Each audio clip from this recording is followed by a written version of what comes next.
Depuis la petite prise des plages de Normandie en juin de l'année 1944, les forces alliées ont établi un front de fer au travers de l'Europe autrefois occupée.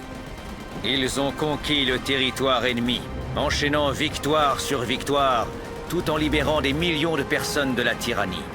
Mais le succès a toujours eu un prix élevé.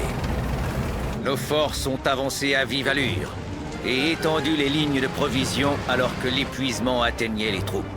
Avec l'arrivée de l'hiver, le commandement allié a dû ordonner une halte le temps qu'un réapprovisionnement soit mis en place. Pour soulager la pression ailleurs, la rude région des Ardennes, située à l'est de la Belgique, offre un front calme, pouvant être tenu par de nouvelles recrues et des hommes fatigués, le temps qu'ils se reposent avant le début de l'assaut en territoire allemand.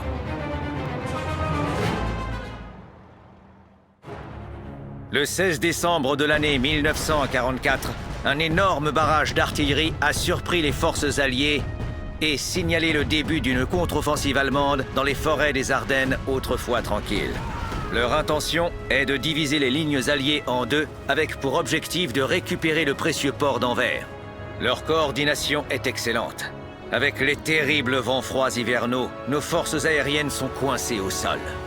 Et les Allemands profitent au maximum de la situation. Les deux divisions de Panzer frappent la zone peu défendue de la trouée de Lossheim sur plus de 70 km et avancent entre la Belgique et le Luxembourg. Dans les 24 heures suivant le début de l'offensive désespérée des Allemands, l'initiative dans la bataille pour l'Europe changea totalement de camp. La 5e division de Panzer attaqua Bastogne et Saint-Vith pour capturer ces croisements stratégiques et pouvoir sécuriser leur emprise sur la région. Les forces américaines se dépêchent à présent de contenir la marée d'Allemands qui se déversent en territoire allié. Même si nos lignes ont ployé, nos soldats ne céderont pas. L'offensive allemande sera contrée.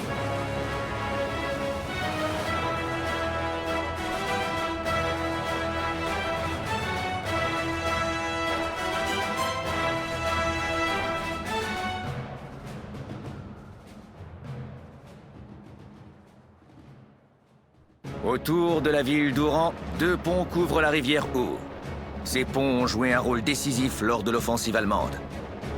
Bien que nos hommes aient vaillamment mené une défense acharnée, l'ennemi a réussi à capturer ces ponts, les utilisant alors pour déplacer rapidement les blindés et les hommes en territoire allié. À présent, les troupes américaines doivent à tout prix reprendre ces passages pour contenir le flux allemand dans les Ardennes. La contre-attaque allemande a été rapide et mortelle.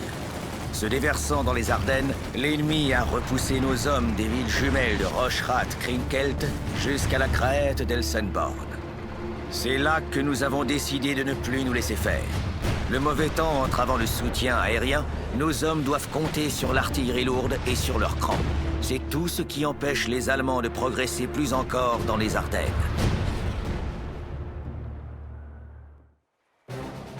Quand les Allemands se sont précipités dans les Ardennes, ils ont divisé en réalité les forces alliées en deux. Maintenant, les armées nord et sud se battent l'une vers l'autre pour se regrouper.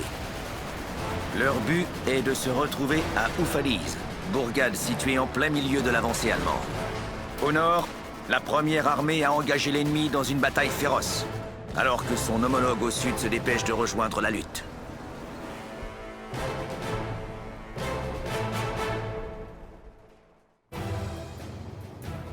Chaque route majeure qui sort des Ardennes converge à un endroit, Bastogne, la rendant vitale au maintien de la région. Après un siège prolongé, nos hommes, piégés dans la ville, sont maintenant surnommés les bâtards battus. Et pour de bonnes raisons. Ils sont dépassés, 5 contre 1, n'ont pas de provisions, des montagnes de victimes, et se battent depuis plusieurs jours d'affilée. En réponse, le commandement allié a rassemblé une force de relève qui se dépêche en direction de Bastogne pour attaquer les Allemands. La ville de Saint-Vith, se trouvant sur un croisement important à l'entrée de la trouée de Lossheim, est devenue l'objectif désespéré de l'offensive allemande. Le 21 décembre, après s'être fait tailler en pièces pendant des jours, nos GIs ont été forcés de reculer face à un effectif ennemi écrasant. Nos hommes se sont regroupés et ont repris la ville, chassant l'ennemi. Ils défendent maintenant férocement chaque zone stratégique et se préparent à une terrible contre-attaque allemande.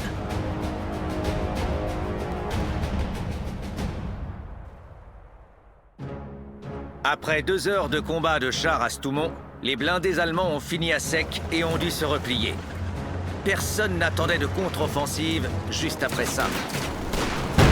Les forces allemandes dans la zone dépassent en nombre nos troupes, mais leur manque de carburant nous donne un avantage inattendu. Si nos hommes peuvent maintenir leur frise désespérée sur les réserves de carburant de la ville assez longtemps, la machine de guerre allemande calera.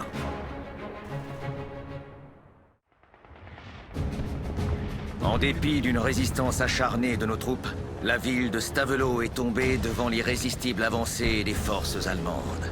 Les réserves de carburant de la ville, dont les Allemands avaient tant besoin pour faire progresser leurs machines de guerre, sont restées derrière eux. L'armée américaine s'est maintenant regroupée et se précipite pour reprendre Stavelot et empêcher l'ennemi d'obtenir le précieux carburant. La machine de guerre allemande dépend grandement du commandement et du contrôle. L'offensive des Ardennes n'est pas différente.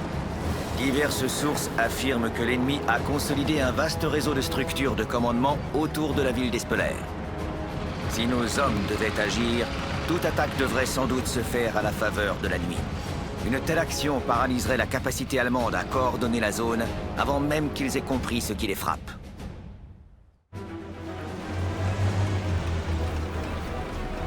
La ville d'Eschdorf a changé de main plusieurs fois durant la lutte pour les Ardennes. Plus récemment, l'ennemi a établi une forte présence dans la zone, la transformant en centre de ravitaillement majeur. Avec une force bien équipée et expérimentée veillant sur Eschdorf, les Allemands pensent que la zone est intouchable. Mais ils se trompent. En ce moment même, nos braves soldats préparent une attaque de nuit sur la ville, dans le paralyser la chaîne de ravitaillement. Après une défaite amère dans les Ardennes, les forces allemandes peinent à repartir se cacher derrière leur défense.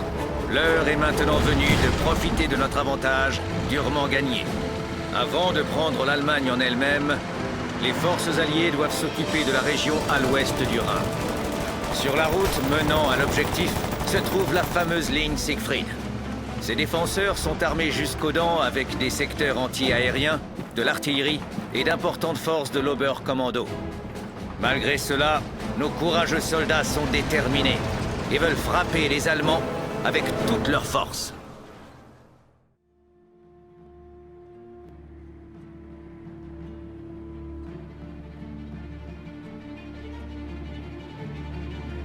Dans un dernier effort désespéré, le haut commandement allemand envoya tout ce qu'il avait sur les forces de la libération. Cette action s'avéra être une grave erreur. La défense acharnée et les combats impitoyables des Américains écrasèrent l'esprit ennemi et préparèrent le terrain pour une violente riposte alliée qui allait repousser les troupes allemandes de la région. Avec la débâcle de l'armée allemande à l'ouest et l'armée rouge frappant à l'est, il est clair que les jours de l'ennemi sont comptés. Tout ce qui reste de la conquête est leur patrie d'origine.